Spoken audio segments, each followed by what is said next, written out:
wato akan tsaro muna duba daga tushe abubuwan da suke damun Najeriya a cikin gida. Yau shekara 21 kenan a namu lissafin daga lokacin da waɗansu suka ƙudiri niyyar ƙirƙiro Boko Haram, da yadda ake ba su kuɗi da bindiga, da yadda ake yaudararsu suna ɗaukan waɗansu abubuwan kuma suna fassara waɗansu abubuwan daban. Mun tattara abubuwa da yawa kuma muna ganin za su zanto masu amfani ba Najeriya kawai ba ma, ƙasashen duniya da yawa za su amfana daga abin da mu muka tattara. Na biyu shine gano ƙasashe daga waje da suke tallafa musu, kuma mun gano dalilan da yasa suke tallafa musu musamman arewacin Najeriya. To wannan ta'adin da aka riga aka yi daga Nuwamba 1 ga shi 1999 zuwa yau shekara 21 kenan. To a ce an zauna da sojan ƙasa da 'yan sanda da wanda suke 'yan sandan ciki duka bincike da kuma yadda za a yi maganin abin nan, sai gashi ya gagara shekara 21. Wannan a ko'ina ne ya isa a duba, ya isa a bi shi da hankali da hikima da bincike da jajircewa na gano menene dalilin daɗewar. Ya aka yi su sun kasa gajiyawa, gwamnati anan kamar mata gajiya, kullum a kai soja kullum a kashe. Akwai abin da ya sa saboda dukiyar da kuke da shi ya sa wanda suke waje ba za su taɓa gajiyawa ba wajen aiko da kuɗaɗe da kuma ƙarfafa su da kuma ba su kuɗaɗen ƙara sayan mutane su karɓi makami su taya su yaƙi. Na sha magana akan ɗaya daga cikin binciken wanda ya kai mu waje, shine irin dukiya da Allah ya shimfiɗa a ƙarƙashin ƙasar Najeriya. Arewa maso gabar ita tafi ko'ina arziki a Afirka. Gaba ɗaya Afirka, arewa maso gabar ba wanda ya kai ta arziki. Arewa ta tsakiya, a arewa ta tsakiya akwai duwatsu kala-kala kuma da gold kala-kala. Ko nan Abuja akwai abubuwan da Allah ya ɓoye a ƙarƙashin ƙasa masu arziki da yawa, masu tsada da yawa. Arewa maso yamma daga Sokoto, Kebbi, Zamfara, Niger, ɓangaren Kogi, ɓangaren Kaduna, ɓangaren Benue har zuwa Kwara, duk gold ne da diamond tsakani. Akwai wani irin taɓo wanda da shi ake abubuwan da abin da yawa na zamani na kayan lantarki irin su kwamfuta da sauransu kamar Yobe, duk anan. Yobe kuma a north east ɗin ma ba wanda ya kai ta arziki. Ita Borno ma akwai wani abu da ake kiran shi da turanci, ban san shi da Hausa ba, ana kiran shi rare stone, da blue diamond da green diamond. Salo na farko shine soja kanta da aka yi kuskure, aka bar soja ya zauna tare da ɗan sanda har suka kai wannan tsawon lokaci suna aiki iri guda kuma ba a taɓa canja ba. Duk da kuma rashin samun nasara har yau har gobe tare ake barin su suke haɗuwa suke yi kamar wani abu wai shi road block. Ai road block shirme ne, road block ai cin rashawa ne da cin hanci. Ga gwamnatin da ta san me take sai an yi wa police surgery. Mun yi rubuce-rubuce da yawa akai kuma na ɓoye saboda zai taimaki Najeriya. Na soja sai an jinye su kwata-kwata kuma an koma aiki da yadda za a dawo da su kwata-kwata. Sabon training, sabon wato canja aƙidarsu ta koma ta soja fil azal, saboda an gurɓata da yawa, ba zan ɓoye maka ba. Sun ga cewa a kai wannan ayyukan da ake waɗansu ba su so ya ƙare, waɗansu kuma abin ba daidai suke ganinsa ba, suna son su jajirce kuma ƙasar ta zauna lafiya. Wanda suke aiki daban, wanda suke cin kuɗi daban. An kuma ka duba sai ka ɗauko sama gaba ɗayan ka duba daga yanda daga sama waɗansu suke alaƙa da sojojin musamman wajen kuɗi, akwai magana mai ƙarfin gaske. Shi yasa muke ta bincike mu ajiye, ko da wani zai mana magana gobe, ko a shari'ance, ko a matsayinmu na 'yan ƙasa, ko a matsayinmu na gobe wanda za a ce oke ga tim nan ya zo ku shiga ku yi gyara, za ka gani za a iya yi da gaggawa kuma tsakani da Allah da gaskiya don gyaran Najeriya da mutuncin Najeriya. Ka yi takarar siyasa a baya. Haka ne. Yanzu ga an kaɗa kugen siyasa. Haka ne. Ko za ka yi kana cikin fafutukar siyasar yanzu ko kuma dai ka ja baya kana ta bincike kawai? Ai har na riga na yanke tikiti a wata jam'iyya ana kiranta Action Alliance. Tikitin da na yanka a wannan karan kuma daban yake da abin da na yi a baya. idan har ka samu nasara Na'am. ka zama shugaban ƙasa, wani abu za ka yi daban da abin da ake a yanzu? Abubuwan da zan yi suna da bambanci nesa ba kusa ba. Na ɗaya, ni mai la'akari da lokaci ne.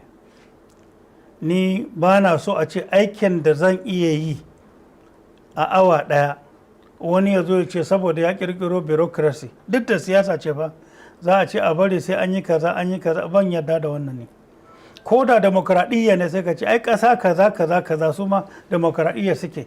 Ya aka yi ba sa jan magana haka, ƙanƙanin abu da za a yi domin mutuncin mutane da ƙasa sai abu ya jajirce. Na farko, misali, abin da ya fi damun Najeriya a yau manya-manyan guda uku ne.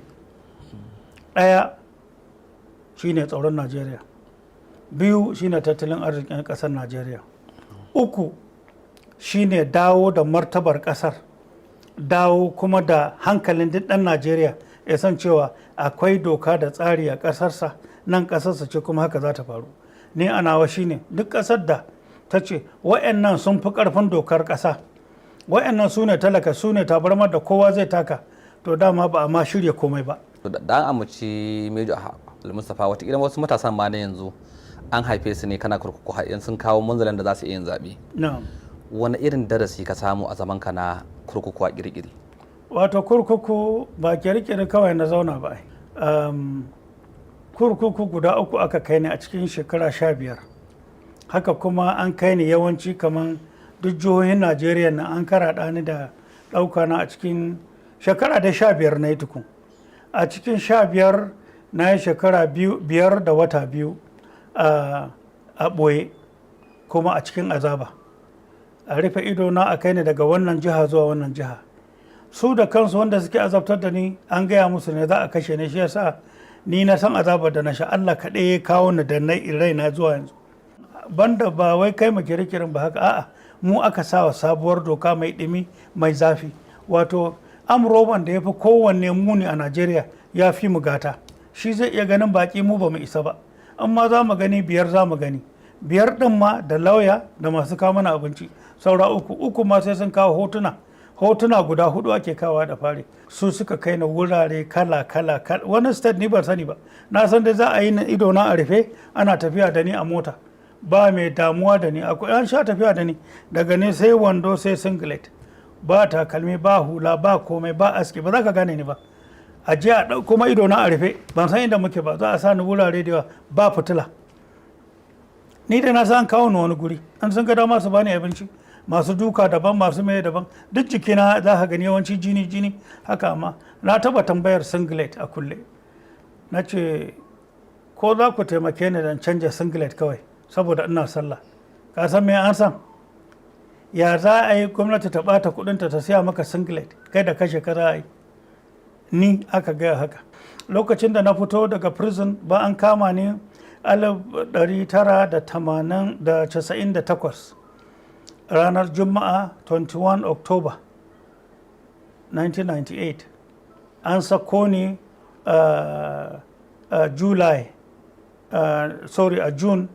2013, shekara 15 kenan. Lokacin da Allah ya sa aka sako mu muka fito, na tsaya na yi lissafi wanda ni na sani a shirin a kashe na guda 11 ne. Amma kaga daga wani lokacin zuwa yanzu yaran da aka yi wa marabus, wanda yake waɗansu a cikinsu da su a cikin masu duka na ko ƙona ne da wuta don wani abu suke yi da, sai a hana na abinci kwana 1 kwana 2, kuma kullum in sun ga dama kofin ruwa irin na roba na kan titin nan shi kaɗai ne za a bani. In na ga dama na watsa a kaina, in na ga dama na sha, in na ga dama in kurkura baki, in na ga dama na yi wanka, amma ba ni da wani ruwa sai wannan kofin shi kaɗai. Shi ɗin ma kuma a cikin duhu, hannuna da sarƙa ta haɗe da wuyana, shi yasa za ka ga a wuyana za ka ga wani abu ja har yau ya ƙi fita. Kaushin ƙarfen da kuma daɗewar da ya a jikina ne. Ba asibitin da ban je ba an kasa cire shi yanzu. Da ƙafata yanzu ka duba duk jikina ka duk wuta za ka gani ƙonuwa ta wuta, leda ne. Yanda suke shi ne wannan kofin sai na yi hikima da wayo kan na tuntsirai. Saboda duhu ko kai haka ba ka ganin hannunka, haka na yi duk wannan tsawon shekara 5 nan ba kyau da wata 2. Shi ruwan da ake bani shi ma sai an ga dama. to sai su yi wani abu in sun ji kishruwa ta dame ni sosai ana so a azabtar da ni sai a kawo garin rogo ba da faifai ba garin sai a sa a hannuna to dole yunwa ta ishe ni kwana biyu dole za ka so ko mai dai ka ɗanɗana ko to idan ka ɗau garin rogo ka zo ka haɗiye haka za ka ga jini yana dawowa wannan kaushin nasa haka zai yanka makogoro ban taɓa sanin shi makami bane sai a nan shi yasa an san kawo za ka gani wani lokacin haka in na sa a baki na haka zan zauna in ya daɗe na ga zai iya wucewa sai in gwada kamar ni kaɗai ake wani abu da kafa da hannu da wuya ake ɗaure ni an ce wai na jingina a bango wani babban mutum a Najeriya ya je ya ruɗo Obasanjo ya gaya masa a ni daga kabar Mustapha daga ya jingina a bango yanzu za ka ji shi a ƙasar waje ya tafi shi kuma suka yadda so azaba ta wata fita kowa ƙanƙanin ɗaki ne amma a tsakiya sai a yi ƙaton ƙarfe sai a haɗa da ƙarfen da ƙafata da hannu a ɗaure. Yanzu kana da wasu da kake kullace da su ko kuma yaya? A ni da wato akwai babban magana a nan azabar da suke min ko kuma tun kafin ita kowane mutum yana da baiwarsa tsakaninsa da ubangijinsa saboda haka in ban yafe wa wanda suka sani ba to ma ban san Allah ba shi yasa ina taku na farko daga prison addu'a nayi daya kowa ya ji ya sani na yafe musu duk wanda ya azabtar da ni na yafe mushi ni ba ruwa na ba na rukun mutum a zukata.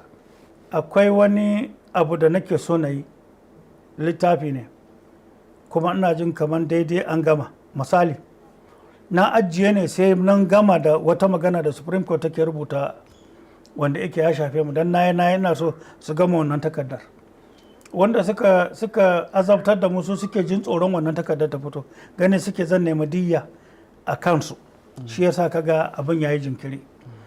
Najeriya tana ta da wuri a wuri guda sai ta yi gaba ta koma baya kai a fahimtar ka mecece matsalar Najeriya su waye matsalar Najeriya?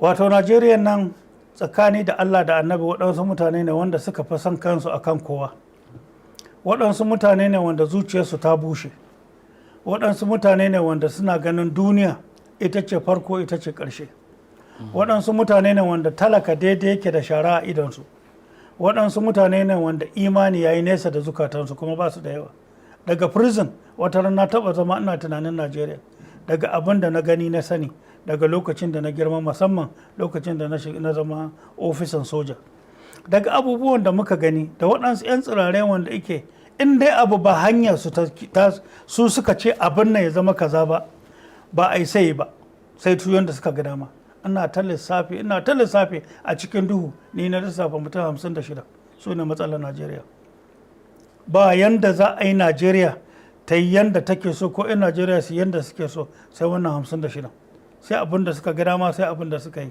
Allah ya sa su daina Allah ya sa su gyaru in sun gyaru Najeriya ta gyaru in sun yi sako-sako talaka za a saka mashi mara duk gurɓata Najeriya da kaga an yi na kwashe dukiyar Najeriya da yardarsu da amincewarsu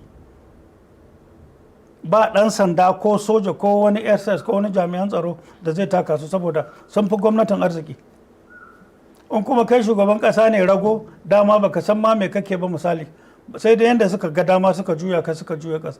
Dangane da wannan batun tsaron nan da su batun fagen fama da yadda za a ƙara wa jami'an tsaro ƙwarin gwiwa a yi mai gaba ɗaya a murƙushe wannan matsalar. Yau idan kana shugaba kai me za ka yi ne daban da yadda mahukunta suke tunkarar batun tsaro da jami'an tsaro? Na farko kana ganin sojan nan ni janye su zanye sai an koya musu hankalin gaskiya. Hankalin gaskiya kuma shine koma turbar menene soja. Menene sojan ƙasa menene sojan sama menene sojan ruwa a yau ga janarori nan da yawa sai ka rasa mene yawan nasu nan kuma me suke yi mamman ba mu zauna mun tambaye mu ba mutum da har ya girma ya kai janaral me kake so ka gani a halayen shi da halayensa da maganarsa da saninsa da jajircewar shi da rashin tsoronsa da tsayawa cewa shi yana representing soja ne to shine katanga ta ƙasa.